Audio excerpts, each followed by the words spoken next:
अस्सलाम वालेकुम। आज हमारा जनरल रूल्स ऑफ ग्रामर या जनरल रूल्स ऑफ ट्रांसलेशन का लास्ट लेक्चर है। इसमें हमारे कुछ रूल रहते थे ट्रांसलेशन के, तो वो हम करेंगे। उसके बाद जो है हम एडजेक्टिव जो है उसकी डिग्रीज़ पढ़ेंगे, और उसके बाद हमारा जो है ये सिलसिला ग्रामर का ख़त्म हो जाएगा। फिर हम एडवांस ग्रामर की तरफ चले जाएंगे, और उसमें सारे रूल जो हैं वो ए से लेकर ज़ेड तक जो है मुकम्मल तौर पे उनको कवर करने की कोशिश करेंगे। तो वो मैं स्टेप बाय स्टेप जो है आपको सिखाने की कोशिश कर रहा हूँ। मतलब पहले आसान, उसके बाद दरमियाने, और उसके बाद मुश्किल। तो डायरेक्ट जो है वो मुश्किल की तरफ चले जाएं तो वो समझना बाज़ का मुश्किल हो जाता है। तो चलें शुरू करते हैं। इसमें सबसे पहले है एज़ इफ़ का इस्तेमाल। एज़ इफ़ का मतलब होता है गोया के, और सीम्स का मतलब है ऐसा मालूम होता है।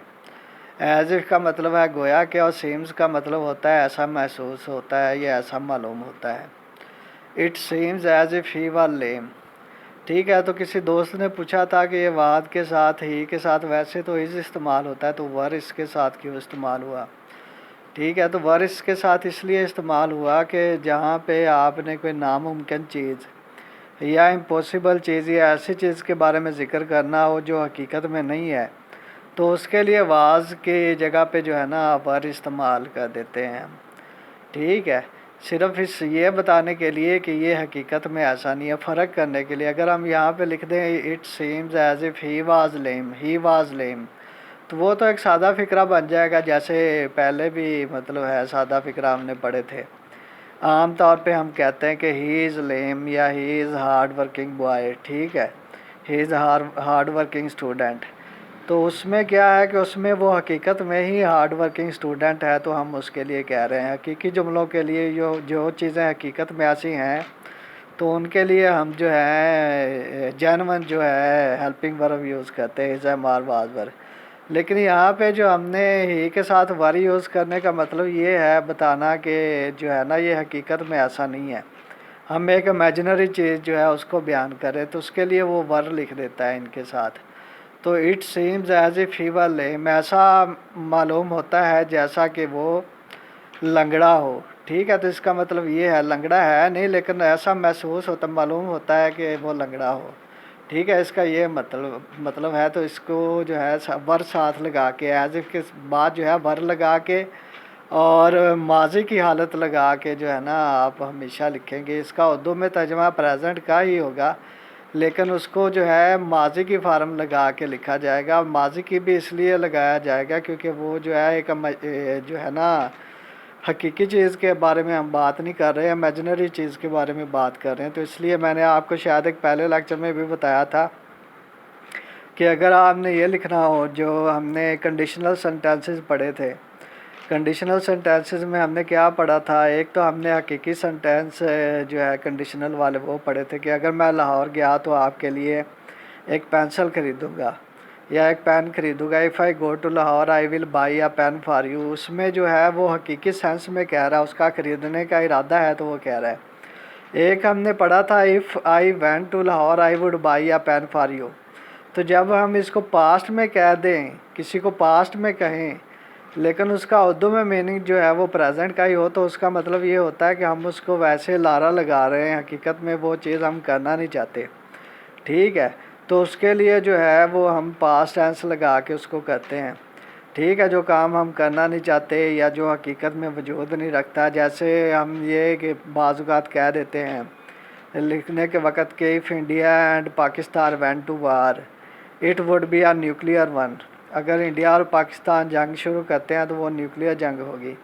ठीक है, तो हमने इसको पास्ट में किस लिए लिखा, पास्ट में इसलिए लिखा कि ये नामुमकिन चीज़ है। बज़ाहिर ऐसा लगता है कि दोनों मुल्क जो हैं वो इतने मतलब पागल नहीं है कि वो एक एटमी जंग शुरू कर दें।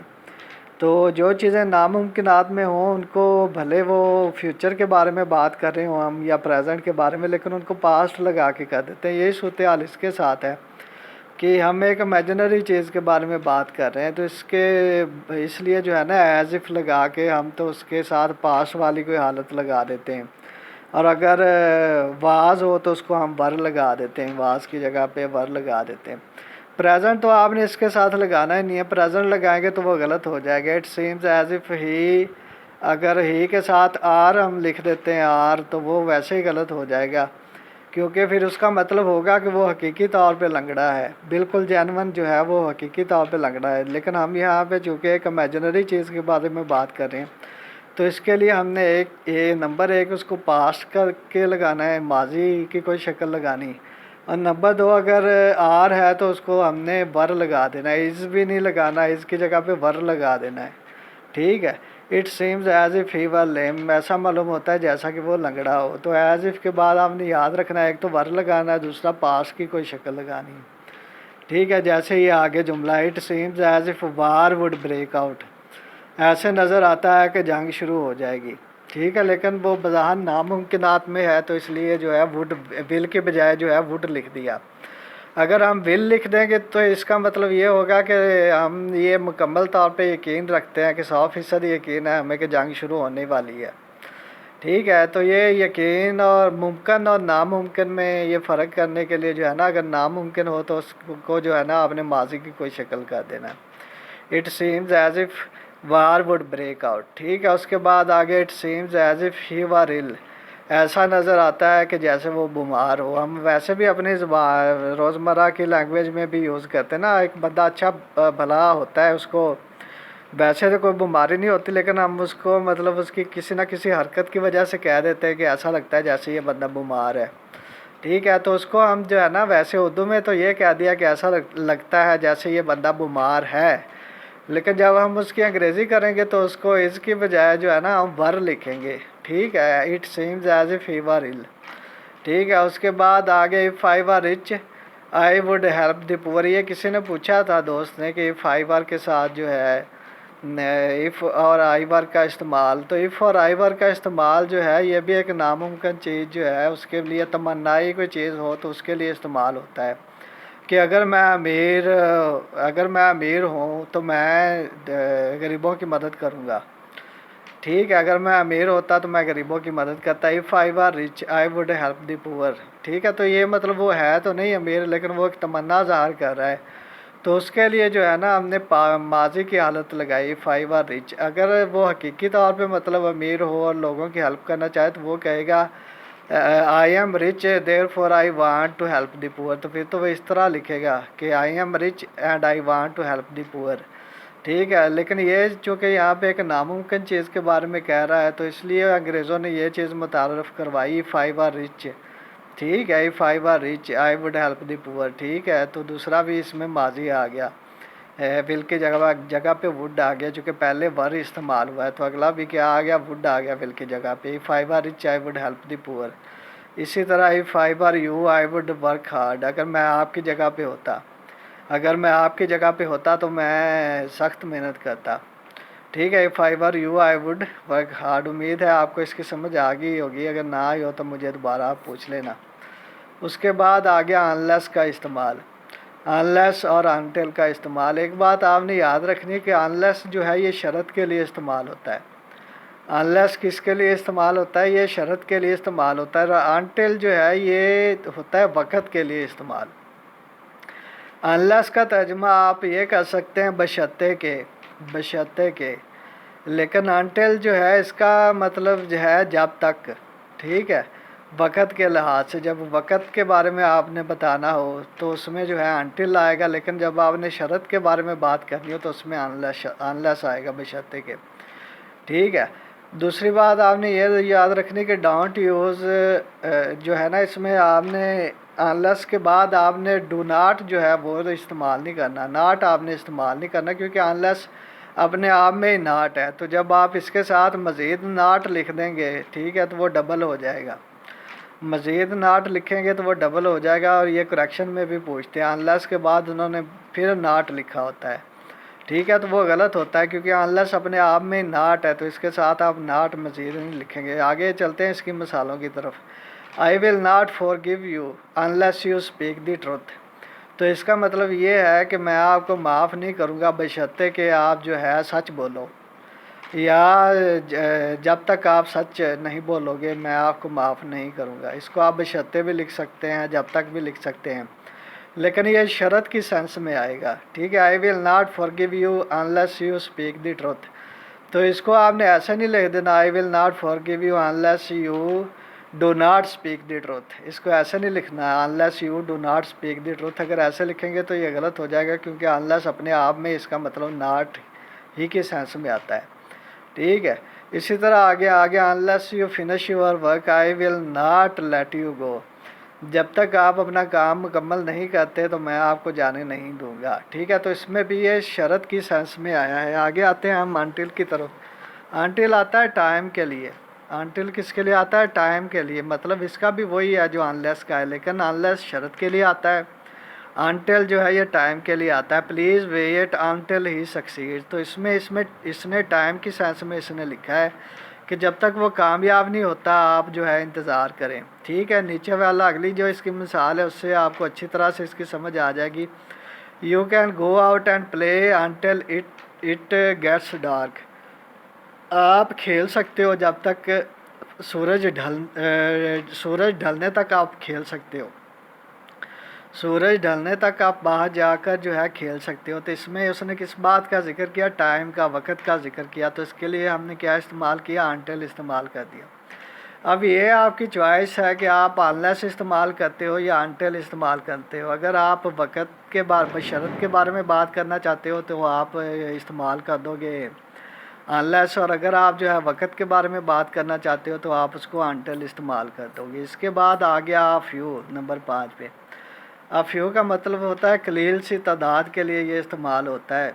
कलील और तादाद के लिए। I met a few old friends, ठीक है। तो इसमें फ्रेंड जो है क्या आ गया? तादाद आ गया।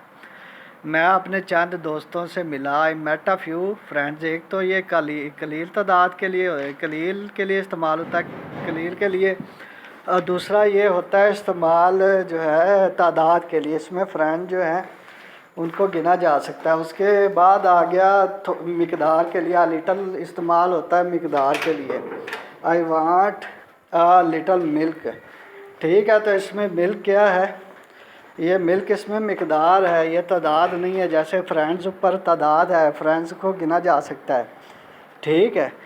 लेकिन मिल्क जो है इसको गिना नहीं जा सकता, मिल्क की मिकदार होती है, ठीक है। तो मिकदार, थोड़ी सी मिकदार के लिए आप लिटल जो है वो लिखेंगे, और थोड़ी सी तादाद के लिए आप फ्यू लिखेंगे, ठीक है। थोड़ी सी तादाद के लिए आप फ्यू लिखेंगे और थोड़ी सी मिकदार के लिए आप लिटल लिखेंगे। मिकदार और तादाद का मैंने फ़र्क आपको बता दिया। इसी तरह आगे आ गया सम। सम जो है ये मुस्बत फ़िक्रों में इस्तेमाल होता है। अली हैज़ सम बुक्स, ठीक है। आई हैव सम पेंसिल्स, ठीक है। तो ये मुस्बत फ़िक्रों के लिए इस्तेमाल होता है, जबकि एनी जो है ये नफ़ी और सवालिया फ़िक्रों के लिए इस्तेमाल होता है। मसलन Ali does not have any book. Ali के पास कोई किताब नहीं है, ठीक है। Ali does not have any book, ठीक है। तो एनी किसके लिए आ गया? इसमें ये आ गया नफ़ी के फ़िक्रे के लिए। आगे है ये सवालिया फ़िक्रे में आया। Do you have any book, ठीक है। क्या आपके पास कोई किताब है? तो इसमें जो है ये सवालिया फ़िक्रा है, तो सवालिया फ़िक्रे में एनी आ गया। तो इसका मतलब ये है कि सम जो है ये मुस्बत फ़िक्रों में आएगा और एनी जो है ये नफ़ी और सवालिया फ़िक्रों में आएगा। उसके बाद आ गया फ्यू और लिटल। फ्यू और लिटल, फ्यू जो है ये ना होने वाले के बराबर अगर कोई तादाद हो तो उसके लिए ये इस्तेमाल होता है। ऊपर हमने पढ़ा था आ फ्यू और आ लिटल, आ फ्यू और आ लिटल, ठीक है। आ फ्यू और लिटल जो है वो अगर तादाद कुछ ना कुछ हो तो उसके लिए जो है वो लिखा जाता है। आ फ्यू आ लिटल जो है तादाद कम कम ज़रूर हो लेकिन कुछ ना कुछ हो सही। लेकिन अगर खाली फ्यू और लिटल हो तो उसका मतलब है कि ना होने के बराबर तादाद और बिल्कुल ना होने के बराबर जो है मिकदार, ठीक है। इन दोनों में फ़र्क ये है आ फ्यू और आ लिटल और खाली फ्यू और लिटल में फ़र्क ये है कि आ फ्यू और आ लिटल जो है उसमें भी तादाद कम होती है लेकिन वो थोड़ी बहुत होती है। मतलब 2-3 दोस्त, ठीक है। तो आधा लीटर दूध तो हाँ उसको हम कह सकते हैं आ few friends, uh few a little milk, ठीक है। लेकिन जो है खाली फ्यू और खाली लिटल जो है ये इस्तेमाल होता है जहाँ पे बिल्कुल ही नाम होने के बराबर अगर कोई तादाद या मिकदार हो, बिल्कुल ही कम हो, ठीक है। तो आप फ्यू का इस्तेमाल है। आप आई हैव फ्यू बुक्स, ठीक है। फ्यू का इस्तेमाल आ गया, आई हैव फ्यू बुक्स, मतलब कि ना होने के बराबर मेरे पास किताबें हैं। इसी तरह आई हैव लिटिल मिल्क, ना होने के बराबर मेरे पास जो है वो मिल्क है। ठीक है। आगे आ गया मैनी और मच का इस्तेमाल। मैनी जो है ये तादाद के लिए इस्तेमाल होता है और मच जो है ये मिकदार के लिए इस्तेमाल होता है। I have many books, books को चूँकि गिना जा सकता है इसलिए उसके साथ मैनी आ गया। ठीक है। I have many books, I have many pencil, I have many chairs. ठीक हो गया। तो इन चीज़ों को गिना जा सकता है, इनके लिए मैनी आ गया। आगे है मच का इस्तेमाल मिकदार के लिए है, थैंक यू वेरी मच। ठीक है। तो इसमें जो है मच ये मिकदार की सेंस में आया, तो इसलिए इसमें जो है मच इस्तेमाल कर दिया। आगे आ गया मैनिया।